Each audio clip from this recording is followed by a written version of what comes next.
logo minha Bíblia, muito quero aprender. Vou contente para a escola dominical, pois é Deus quem só... Saúdo a todos os internautas com a doce e gloriosa paz de nosso Senhor e Salvador Jesus Cristo. Estamos na lição 10, né? Já estamos chegando aí o final desse terceiro trimestre, aonde nós estamos estudando sobre triunfando, sobre as batalhas e adversidade da vida. Esta lição de hoje é a lição 10. As adversidades não impedem o crescimento do cristão. De coração eu quero agradecer a todos que estão aí me acompanhando neste canal, dizendo a vocês que a lição de hoje promete. Quero pedir desculpa a todos os professores, professoras e internautas que me acompanham, pois infelizmente a lição passada eu, na hora que estava fazendo, deletei a imagem e daí nós tivemos aí esse grande problema e a lição ficou sem imagem. Mas hoje, em nome de Jesus, eu não vou deletar. Espero que façam corretamente. No primeiro objetivo da lição, nós vamos estar explicando o contexto de Paulo em Tessalônica. Eu chamo a atenção de vocês, né? Faço uma pergunta, você sabe o que é contexto? Eu vou explicar e exemplificar, tá bom? Vocês aguardam aí que eu vou explicar o que é contexto. O uso do advérbio hoje contextualizado.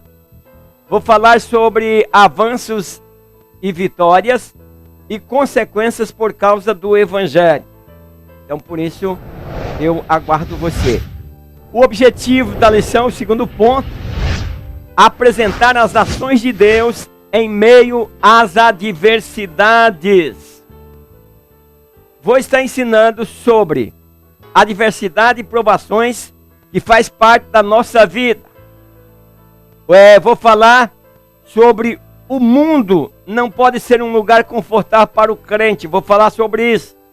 E vou falar sobre 3 virtudes na igreja de Tessalonicenses. No ponto número 3, vou ensinar que o crescimento espiritual vem com as adversidades. Então nós vamos encontrar lá, no número 3, a palavra paralambano. Que é isso? E também vou estar dando algumas dicas de como lidar com o sofrimento. Então, internautas, pessoas que estão assistindo o canal pela primeira vez, fique comigo até o final desta aula. Essa aula vai ser uma aula de motivação. Esta aula vai ser uma aula que vai te tirar, talvez lá de baixo, você está para baixo, nós vamos aqui te colocar para cima. Talvez casamento, emprego e tantas outras coisas estão problemáticos, mas essa lição promete. Mas antes de tudo, eu quero pedir a você que ainda não se inscreveu no meu canal, talvez esteja passando aí pela primeira vez, se inscreva no meu canal. Eu estou chegando aí aos 5.000, gostaria que você me ajudasse rapidinho a nós arredondar essa conta de 5.000 inscritos. Para mim vai ser uma alegria muito grande. Não esqueça de compartilhar, não esqueça de comentar, faça aí seus comentários e dê o seu like. E todos vocês sejam bem-vindos ao meu canal. O texto áureo ele diz o seguinte: antes crescei na graça e conhecimento de nosso Senhor e Salvador Jesus Cristo. A Ele seja dada a glória, assim agora como no dia da eternidade. Amém. Segunda Epístola de Pedro 3:18. Nós fazemos isso, não é ignorado, mas eu aprendi com um pastor há mais ou menos quase 40 anos atrás, em que ele dizia, quando você não vai dizer que vai ler em 2 Pedro, pois existe só um Pedro. Segunda carta de Pedro, segunda carta de Paulo aos Coríntios, segundo livro de Crônicas, para que nós possamos estar compreendendo aí melhor. Essa é uma dica aí, mas ninguém é obrigado a fazer isso. Mas quando você for, eu vou ler aqui em 2 Pedro 3:18. Você muda, você diz assim: eu vou ler aqui na segunda carta ou segunda epístola de Pedro 3:18. Verdade aplicada, verdade que nós vamos aplicar nesta lição. As adversidades são métodos pedagógicos de Deus para o crescimento do crente. O texto de referência está na primeira carta de Paulo aos Tessalonicenses. E aí ele diz no último versículo: esperar do céu a seu Filho, a quem ressuscitou dos mortos, a saber, Jesus Cristo, que nos livrará da ira futura. A introdução diz o seguinte: os cristãos em Tessalônica vivenciaram o evangelho diante das adversidades e souberam aproveitar as oportunidades para viver a fé em Cristo de uma forma exemplar. A introdução está aí nos mostrando o caminho, né? Assim como os tessalônicos conseguiam, por exemplo, dentro de toda aquela adversidade, superar e fazer o nome de Deus ser glorificado. Vamos aos internautas que fizeram comentários na lição número 8. Aqui nós temos nossa irmã, a missionária Noemi. Ela é de Nova Canaã do Norte, Mato Grosso. Ela diz que Deus continue lhe dando graças e sabedoria, presbítero Ademar. Obrigado, querida missionária. Meu grande amigo Vini Galiano, ele diz o seguinte: devemos nos apegar na oração do Pai Nosso. Daquela frase, não nos deixa cair em tentação. E fazer igual a Neemias, fechar as brechas para que o diabo não entre nas nossas vidas. Está correto, irmão Vini Galiano. Presbítero Mateus Ferreira, de Goianópolis, Goiás, ele é do Ministério de Madureira. Agradeço aí o querido irmão pelos comentários. A nossa diaconisa Maria Silva, de Brasília. Ela disse: é muito bom aprender com o Senhor. Jesus Cristo te abençoe a cada dia. Obrigado, irmã diaconisa Maria. Ana Xavier, ela é diaconisa e professora da Escola Bíblica Dominical em Macaé, estado do Rio de Janeiro. Ela diz: suas aulas são maravilhosas, tenho aprendido muito. 1. A chegada do Evangelho em Tessalônica. O apóstolo Paulo, em sua segunda viagem missionária, juntamente com Silas, chega na cidade de Tessalônica para pregar o Evangelho. Ei, meus queridos irmãos, quando falamos do apóstolo Paulo, aquele homem que era um perseguidor e que houve uma transformação tão grande, que ele agora dá a vida pelo Evangelho, né?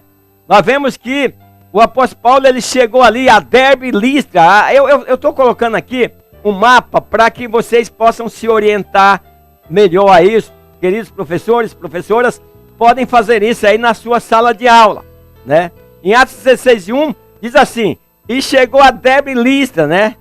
Paulo e Silas. E eis que estava ali um certo discípulo por nome Timóteo, filho de uma judia que era crente, mas de pai grego. Eles pegaram Timóteo ali, meus queridos. Timóteo, um homem, né? Um jovem que tinha um bom testemunho ali. Veja bem que você, professores, liderança, você precisa ter o dom aí, né? Eu digo assim, de olhar as pessoas que realmente vão se destacar. Eu sempre digo, por exemplo, eu sou presbítero, mas se tivesse um ministério de procurar talento, eu queria um ministério de procurar talento. Porque, meus irmãos, quando você coloca outros para trabalhar, e você treina eles, e você acha esses talentos e encaixa, a igreja cresce. Chega esses moços lá pregando o evangelho na sua segunda viagem missionária. Eu coloquei aí, ó, Listra e Derbe, né? Eles falaram, eu não sei de qual cidade ali, por exemplo, no momento agora, eu não fiz um estudo mais profundo, estava Timóteo, em qual lugar desse. Mas ele chegou, e aí deixa eu explicar um ponto aqui, não vou falar sobre isso. Se vocês quiserem, você faz seu comentário, uma hora eu vou falar sobre como era a circuncidação, né, dos meninos até os 8 dias. Se um dia vocês permitirem, é um assunto meio um pouquinho chato, mas um dia poderei falar sobre isso e quebrar esse tabu que muitos crentes, né, não sabem o que era ser circuncidado. Então ele era filho de mãe judia, né, que era crente, mas o pai era grego. Então eles precisava que Timóteo fosse circuncidado. E aí ele circuncidou Timóteo. E veja que vexame Timóteo passava quando chegava ali naquela cidade, né? Tinha que tirar a roupa para provar que era circuncidado. Quer dizer, porque a turma seguia ali, né, as tradições. Então, nesse lugar foi achado esse garoto. E aí eles tendo passado, eu vou mostrando para vocês aí, vai me acompanhando no mapa, né? Eles tendo passado por Mísia, desceram a Troades. Eu marquei aí, ó, Troades. Vê onde é que ficava aí, no mapa. O que aconteceu nesse lugar? Paulo, um homem de Deus, de noite teve uma visão, apareceu um varão, um homem, dizendo: passa a Macedônia e nos ajuda-nos. Então eles subiram para Filipe, né, que já está lá na região da Macedônia, já na Europa. E aí, a Bíblia diz que essa foi a primeira cidade da parte da Macedônia. E ali começaram a sua obra de evangelização nessa sua segunda viagem missionária. Não era fácil, era tudo muito complicado. Aí nós achamos aí que ele passando por Anfípolis e Apolônia, chegaram a Tessalônica, onde havia uma sinagoga de judeus. Veja aqui, ó, estou mostrando para você, né, que eles chegaram aí a Tessalônica, né? Como o meu mapa não tinha Tessalônica, eu fiz uma faixinha preta e localizei ali mais ou menos. Então chegaram ali era uma cidade, né, bem povoada, né? Então o apóstolo Paulo aqui em sua segunda viagem missionária, né, juntamente com Silas, chega na cidade de Tessalônica para pregar o evangelho. Veja, irmãos, que a lição, olha, está corrido, meu Deus, meu tempo já foi. E eu ainda estou no início da lição, mas depois eu corro mais um pouquinho, né? Então eu estou mostrando o mapa aí só para os professores estar identificando como explicar aí para os seus alunos, né? Então, meus queridos, eles tiveram também um problema aí, vou falar mais na frente, né? Aonde os irmãos, né, tiveram que enviar Paulo e Silas de noite para Bereia, né? Então eles saíram daí, veio aí o mapa aí, estou mostrando para vocês, né? E aí eles foram para Bereia. Em Bereia, as pessoas começaram mais a abrir o seu coração e consultar se realmente estava escrito daquela forma. Eu vou estar falando sobre um grande acontecimento que houve aí, e que se fosse você, como você se comportaria, né? Então o 1 em 1 diz assim: oportunidade e adversidade. Meu relógio já correu. O tempo é curto e muita gente não gosta da aula comprida, mas se você quer aprender, fique comigo. Fique comigo, principalmente se você for professor ou professora. Eu quero todos, né? Se você é uma pessoa que quer realmente tirar as lições de vida dessa lição, fique comigo. A lição hoje vai demorar mais um pouquinho, mas eu vou estar trazendo na lição aquilo que realmente interessa para você. Aprendizagem. Eu sempre falo aprendizagem. Não adianta eu ensinar uma lição. Não adianta eu vir para a escola dominical e os alunos ir embora sem saber nada. Professores, professoras, procura qual metodologia, qual método será melhor para que os teus alunos possam compreender a tua linguagem e aprender a ouvir e entender o que você está ensinando. Então o 1.1 diz assim: oportunidade e adversidade. Anfípolis e Tessalônica eram as capitais mais importantes da Macedônia. E até tem esse Kenner, afirma que a cidade possuía em torno de 200 mil habitantes. Quantidade essa de aproximadamente 10 vezes a mais da média das cidades da antiguidade. Era muita gente, uma cidade com 200 mil habitantes naquela época era muita gente. Então, Tessalônica, como eu mostrei para vocês, era uma cidade livre e autogovernada. A população era composta de gregos, né, oriundos do paganismo, e de judeus. Tanto Paulo como Silas viram na cidade uma oportunidade ímpar para pregar o evangelho. Então, diante da dificuldade, diante de ver aquele povo, né, principalmente aqueles que tinham origem, né, oriundo do paganismo, né, com os gregos, né, cria-se numa divindade, num monte de Deus, né. Então, Paulo achou ali uma grande oportunidade, vamos pregar aqui. Então ele ia para as sinagogas, né? Onde ele pregou durante 3 sábados seguidos, né? Ele aproveitando a oportunidade. Nós temos que aprender a aproveitar a oportunidade. Deram oportunidade, ele foi pregar na sinagoga dos judeus, né? Então o crente, ele deve perceber, né, essas oportunidades e aproveitá-las. Tem oportunidade de pregar o evangelho, a pessoa está sedenta, prega o evangelho, prega com calma, deixa que o Espírito Santo vai fazendo a obra, certo? A sua obra de evangelismo, você não vai fazer uma viagem missionária, mas o melhor missionário é aquele que evangeliza a sua cidade, os seus vizinhos. Esse está pronto para ser enviado. Então o crente deve perceber, através dos olhos da fé, que os campos já estão brancos para a colheita. Jesus está próximo a voltar. O 1.2 diz assim: esforço e providência. No relato lucano de Atos, Paulo prega a palavra por aproximadamente 3 sábados consecutivos. Falei sobre isso agorinha. Relato de Lucas. Então, no entanto, Paulo afirma que teve que trabalhar para se manter. Veja a diferença entre os pregadores daquela época, a paixão pelo evangelho, e muitos que existem nos nossos dias que pregam por dinheiro, né? Paulo aqui, por exemplo, imagina, é porque vocês têm que pegar o mapa, vocês veem as distâncias, né? Percorrendo o mar, enfrentando tempestade, né? E parando nos portos e entrando nas cidades e evangelizando por amor a Cristo. Essa é a diferença que está existindo hoje. As pessoas amam posições e amam seus salários. Eu digo salários na vida ministerial. Então o salário não pode estar acima de Cristo. O salário não pode estar acima do amor ao evangelho.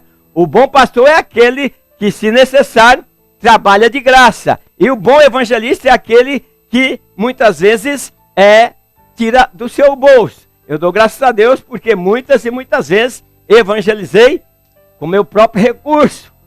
Então Paulo aqui, por exemplo, além de, eu não sei o que ele fazia, que profissão que era, mas ele não deixou de pregar o evangelho. Havia dificuldade? Havia? Porque o dinheiro é necessário, irmão. Ninguém vive sem o dinheiro e sem o trabalho. Então ele trabalhava para se manter e depois prosseguia no evangelismo. Paulo era um homem muito inteligente, sabia fazer tenda, eu não sei o que mais ele sabia fazer. Mas ele estava em pleno campo missionário. Diante de tudo isso, ele trabalhou para se manter e não ser pesado para os irmãos. Paulo não era esse tipo de mensageiro que nós temos, que vive às custas dos outros. Não, Paulo é o seguinte: quando vinha ajuda, ele agradecia. Quando não vinha ajuda, ele trabalhava. A providência, quanto esforço, deve andar junto. Deus é aquele que provê tudo nas nossas vidas. 1 e 3, as tribulações não impedem o agir de Deus. Mesmo após muitas pessoas se converterem ao evangelho em Tessalônica, a Bíblia nos informa que muitos judeus, por sentirem inveja dos cristãos, foram à casa de Jason, onde Paulo e Sila estavam hospedados, para prendê-los. Veja aí, meus queridos. Olha o problema agora. Está pregando o evangelho em Tessalônica, né? Teve a visão daquele... À noite, Paulo teve aquela visão. Passa a Macedônia e nos ajuda. E ele vai para lá. E aí, em Tessalônica, ele entra aí, né? Numa sinagoga dos judeus, né? E durante 3 sábados, ele debate com os judeus sobre o que estava escrito na Escritura. E ele, por exemplo, tinha conhecimento. Por isso, professor de escola dominical, liderança, pastores, vocês precisam conhecer a palavra de Deus, né? E Paulo conhecia no profundo, e aí ele explicava e provava que Cristo tinha que sofrer e ressuscitar dos mortos, era o que estava escrito. E aí houve uma grande aceitação pelos judeus, muitos judeus aceitaram, mas também um grande número de gregos que temia a Deus, e muitas mulheres importantes também aceitaram. Isso gerou o quê? Inveja, gerou problema. Então, meus queridos, nós precisamos aprender. Eu disse lá que eu ia falar sobre avanços e vitórias, consequências por causa do evangelho. Veja bem, nós temos avanço, temos vitórias e temos consequência. Coloque na cabeça, eu sempre digo, não tem um tapete vermelho para você andar. Nem tudo são flores no evangelho. Há muito espinho. Então a outra parte dos judeus, olha bem, ó.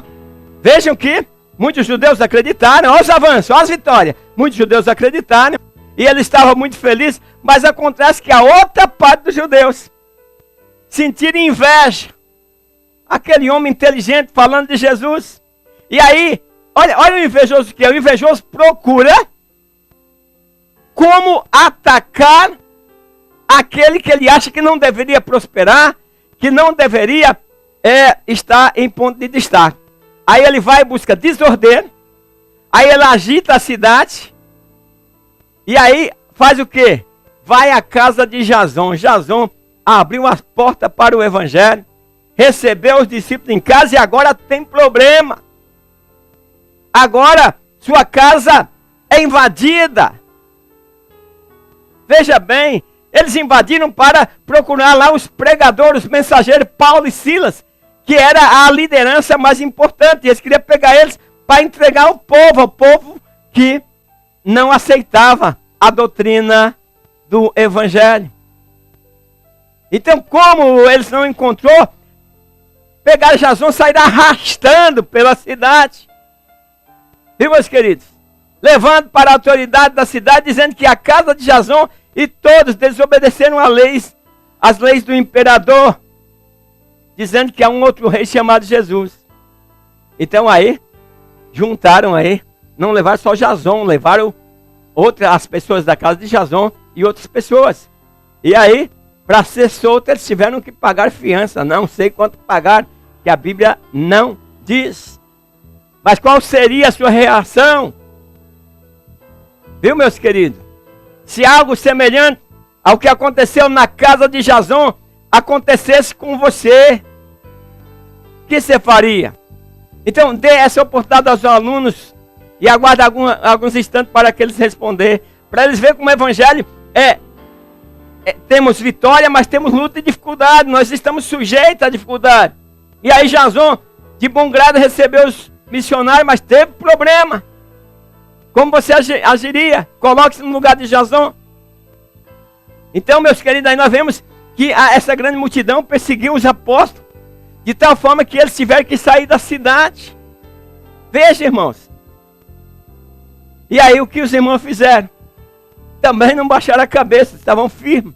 Pegaram Paulo e Silas e enviaram para Bereia.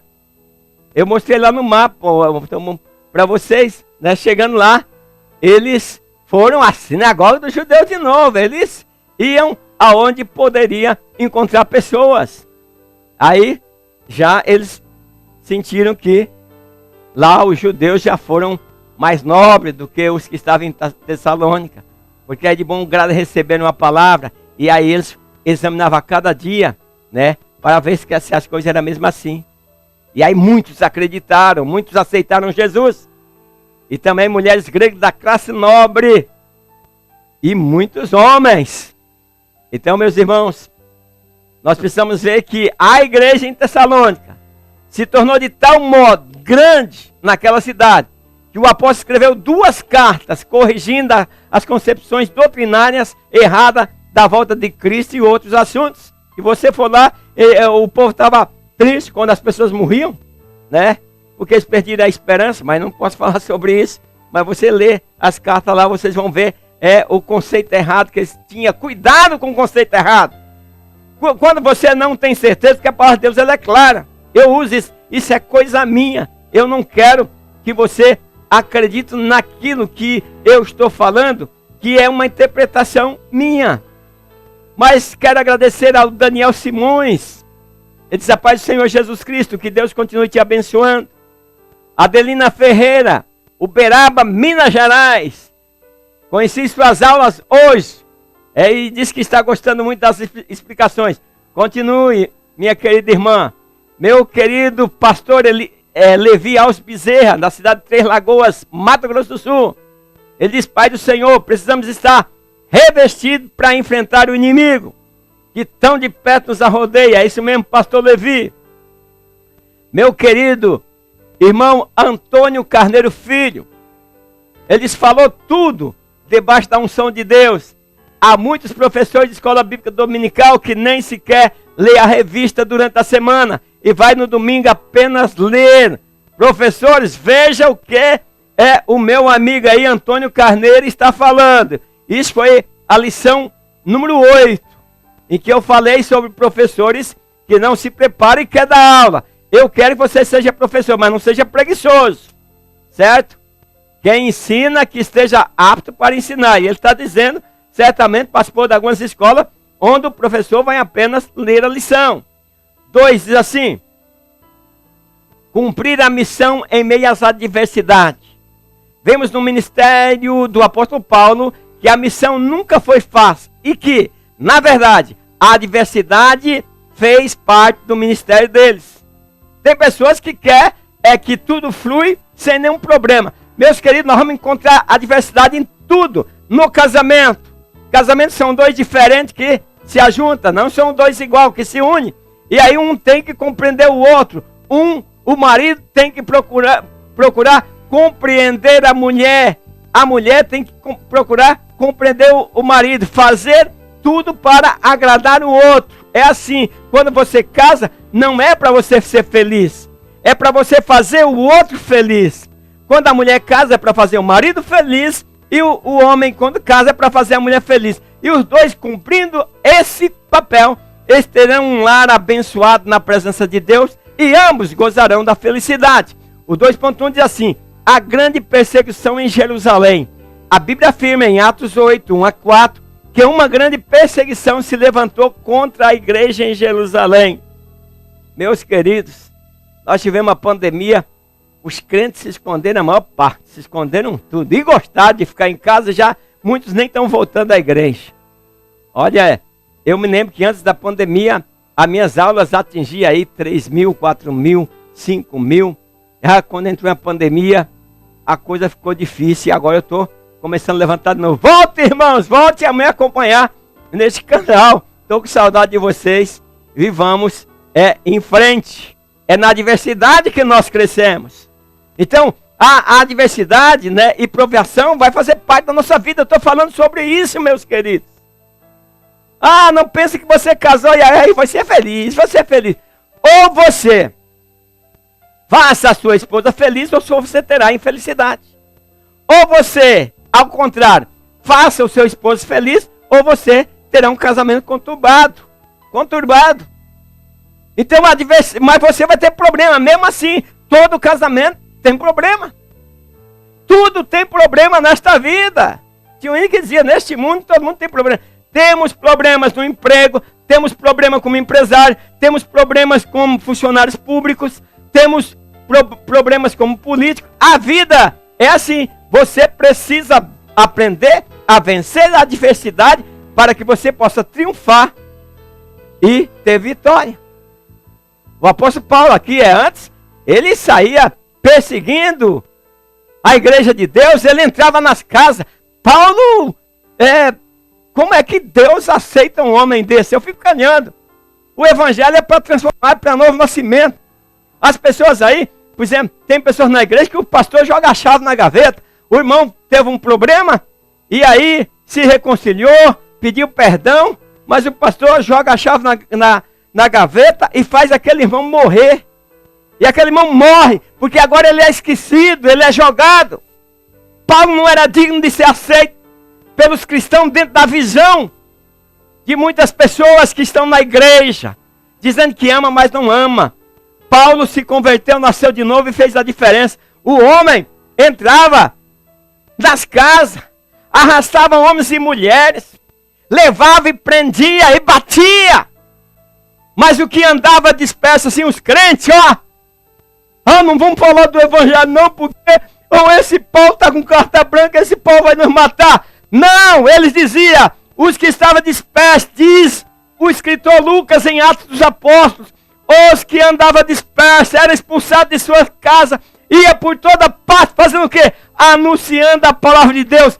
Em Samaria chegou Filipe, cheio do Espírito Santo.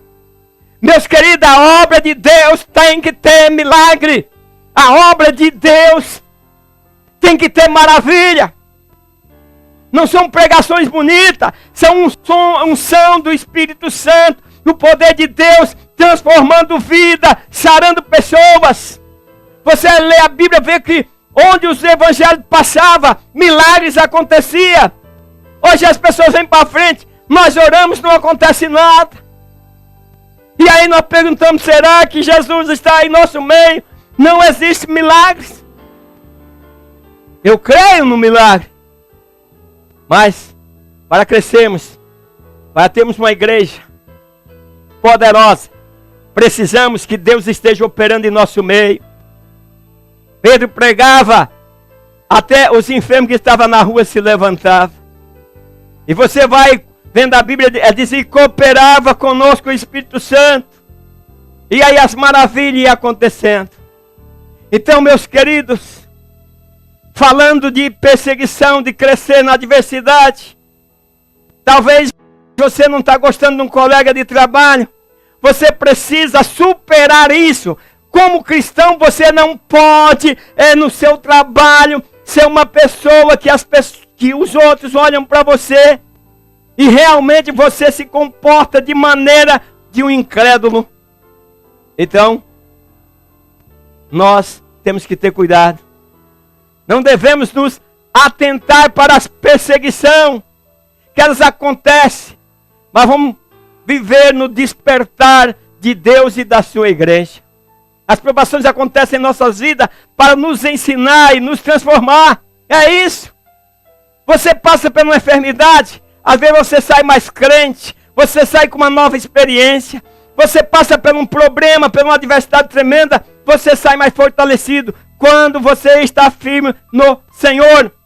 E a igreja parece estar meio acomodada em Jerusalém, eles queriam ficar ali esperando Jesus. Então era necessário que a igreja em Jerusalém saísse de sua zona de conforto e viesse a fazer o ID do Senhor. Então, meus queridos professores, professoras que me acompanham, vocês devem incentivar os seus alunos a encarar as tribulações e adversidades. E ver essas tribulações e adversidades como oportunidade de crescimento. Descubra, dentro da adversidade, dentro da tribulação, qual é o ponto que vai fazer você crescer. Eu digo aqui como crescer na adversidade, eu faço uma pergunta. Então, meus queridos, ter de lidar com dificuldades, com reveses, com obstáculos em quaisquer que sejam as circunstâncias e sempre será um imenso desafio, pois faz parte da existência ser assim. Então, meus queridos, nós temos que, como cristãos, entendermos que o mundo não pode ser um lugar de conforto para o crente. Nós estamos nos misturando. E quando o crente vai se conformando com o mundo, Deus permite uma provação para mostrar que ele não pertence a este mundo. Paulo diz, não vos conformei com este mundo, mas transformai-vos. 2:2 disse os Tessalonicenses, exemplo de fidelidade. Paulo afirma em sua primeira carta aos Tessalonicenses 1:4-7, que os Tessalonicenses se tornaram um exemplo para os irmãos, tanto na Macedônia quanto na Acaia. Eles tiveram alguns problemas, mas se tornaram exemplo. Tornaram dignos de serem imitadores, pois, apesar dos sofrimentos, eles receberam a palavra de Deus com alegria e se tornaram imitadores do apóstolo, assim como ele era com o Senhor. A Bíblia diz, sejam imitadores dos fiéis. Não é criticar, mas olha para aquele que é exemplo. Porque para que você possa espelhar em alguém que tem um comportamento que agrada a Deus. 2.3, fé operante, amor operante e esperança e paciência. Ainda ao falar aos Tessalonicenses, Paulo evidencia 3 qualidades daquela igreja. Veja bem agora, Paulo que mandou carta exortando, e agora ele manda também falar das qualidades da igreja. Qual é a qualidade da nossa igreja local? Qual é a qualidade da nossa escola dominical? Como está se comportando aqueles que vêm à escola? É simplesmente por devoção? Pois em muitos lugares, nesse país, muitos lugares, muitos alunos vêm à escola por devoção, porque lá não aprende nada. Então ele fala aqui de 3 qualidades. A primeira qualidade é a fé que gera obras. Certo? A segunda qualidade, fé e fidelidade de atitude. E a terceira qualidade, a esperança. Então, meus queridos, a fé, ela desperta em nós o desejo de fazer a vontade de Deus e fazer a obra de Deus. Então nós precisamos, como a igreja de Tessalônica está incluído nessas qualidades. Então essas 3 virtudes, meus queridos professores, professoras, internautas que me acompanham, essas 3 virtudes são essenciais na vida do cristão. Essas 3 virtudes é um passaporte para a glória. Pois eu disse aí para vocês, a primeira qualidade é a fé que gera obra. Fé sem obra é fé morta. Fidelidade e atitude. Você precisa ser fiel e ter atitude. E aí, por último, eu falei sobre a esperança. Um coração transformado por Deus exige de nós uma vida transformada. Fé e amor são atitudes do dia a dia na vida do crente, enquanto a esperança é característica intrínseca de seu caráter. O 3 diz assim: a diversidade, crescimento e fidelidade. O ponto 3. Mesmo em meio às adversidades, Deus apresenta a sua fidelidade para com seus e dá o crescimento na hora oportuna. O 3:1 diz assim: consciência de que a palavra é de Deus. Nós falamos palavra de Deus. Na primeira carta de Paulo aos Tessalonicenses 2:13. Existe uma tensão entre a palavra humana e a palavra pregada por ele e aceita pelos Tessalonicenses.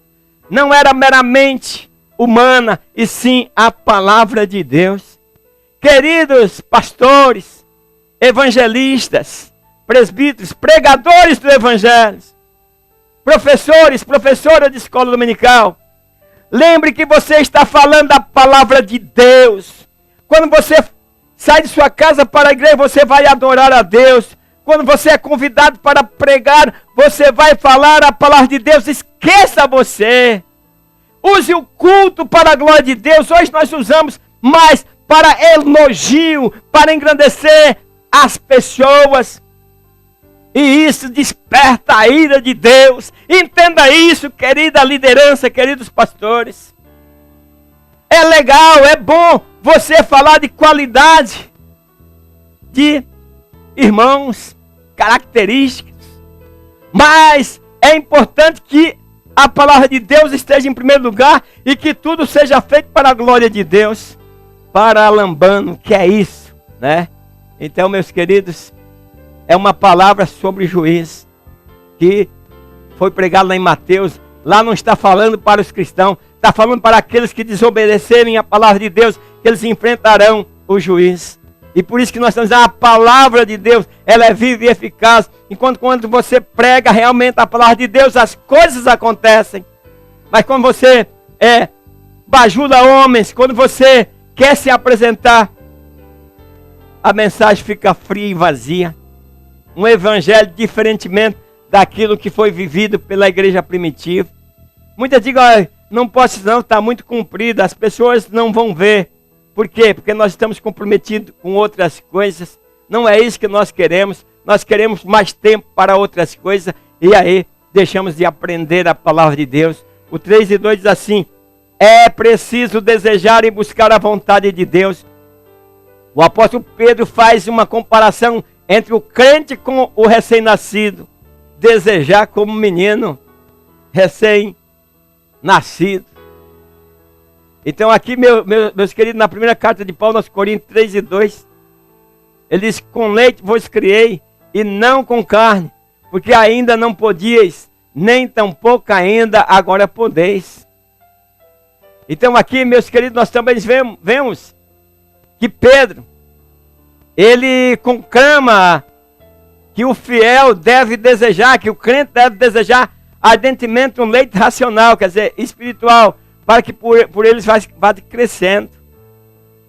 Em Hebreus 5,13 está escrito, porque qualquer que ainda se alimenta de leite, não está experimentando na palavra da justiça, porque é menina. Ele está falando de crente que nunca cresce, vive usando mamadeira o tempo todo. E o leite ele é um alimento para o recém-nascido, que aqui é comparado com a palavra de Deus.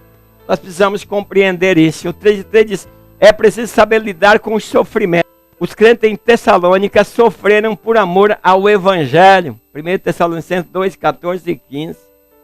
Então, meus queridos, para encerrar esta lição, eu vou falar um pouco de como lidar com o sofrimento. Nós temos sofrimento tanto na área evangélica como na nossa área política, econômica, familiar. E nós precisamos aprender a lidar com isso para que nós saiamos vitoriosos, para que nós realmente tenhamos vitória nas adversidades. Então você provavelmente já passou por um tempo difícil na sua vida. Somos humanos, nós somos alma, somos feitos de alma. E por isso sentimos dor, alegria, choramos e sorrimos. Então faz parte, é normal sofrer. Então por isso, não se envergonhe de demonstrar seus sentimentos, pois isso é saudável.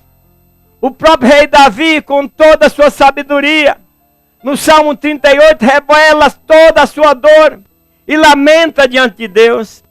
Isso não fez de Davi nem melhor nem pior, mas fez humano. Então, isso não é fraco, o que chora, nem o que sofre, mas sim o que não tem coragem de expor os seus problemas a alguém que ele possa confiar. Então, Davi foi corajoso por demonstrar o que sentia. E você também, que às vezes está aí entrando em depressão, você precisa de alguém para confiar. Infelizmente, nós vemos tempo que você às vezes confia no seu pastor acaba com a sua vida. Você se abre para ele e você se revela como Davi se revelou para Deus e Deus levantou Davi. Mas muitos pastores vão ter uma conta muito grande a pagar, porque muitas pessoas que chegaram lamentando, chorando, ele expôs o seu problema para todos, a igreja e o mundo ficou sabendo. E aquele irmão, aquela pessoa, em vez de se levantar, aquela pessoa, em vez de achar força, muitos desejaram até o suicídio. E a culpa é tua, pastor. Pastor sem amor, o bom pastor dá a vida pelas ovelhas. E nós temos muitas pessoas que estão sofrendo, crentes em depressão. O pastor vai lá, meu irmão, o que está acontecendo? Mas ele não se abre porque não confia no pastor. Ele vê outros casos de pessoas que estão no mundo. Que a primeira coisa, quando você lamenta seu sofrimento, mesmo chorando, principalmente nas Assembleias de Deus, muitos pastores te dão um pé na bunda e dizem, não, você está excluído, pode ir embora. Não sabe ajudar aqueles que estão sofrendo. E aí acaba de aumentar a dor daquela pessoa. É por isso que muitas pessoas acabam entrando em depressão, pois não se abrem.